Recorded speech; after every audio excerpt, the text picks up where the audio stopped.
May 1961. The world was standing on the edge of a new frontier, but for the United States, that frontier felt like a battlefield they were losing.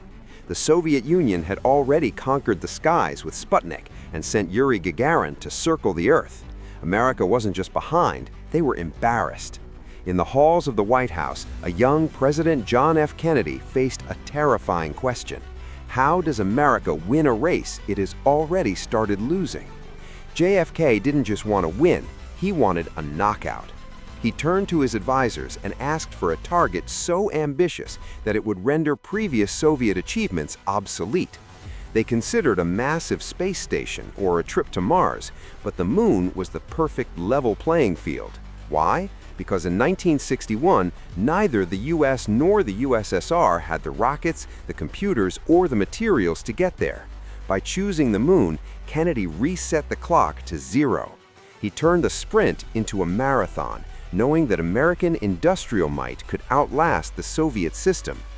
In September 1962, under the blazing sun at Rice University, Kennedy delivered the words that would define a generation.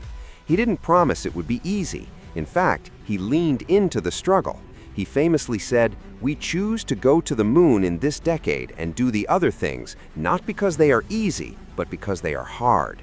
This wasn't just politics, it was a challenge to the American spirit.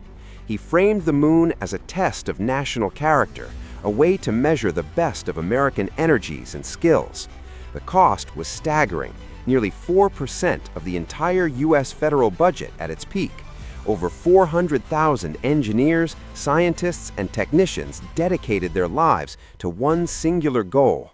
Tragically, JFK would never see his dream realized. His assassination in 1963 turned the moonshot from a presidential initiative into a sacred national mission.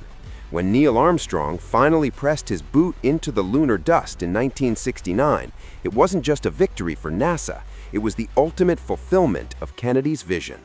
JFK chose the moon because he knew that a nation is defined by the challenges it dares to accept.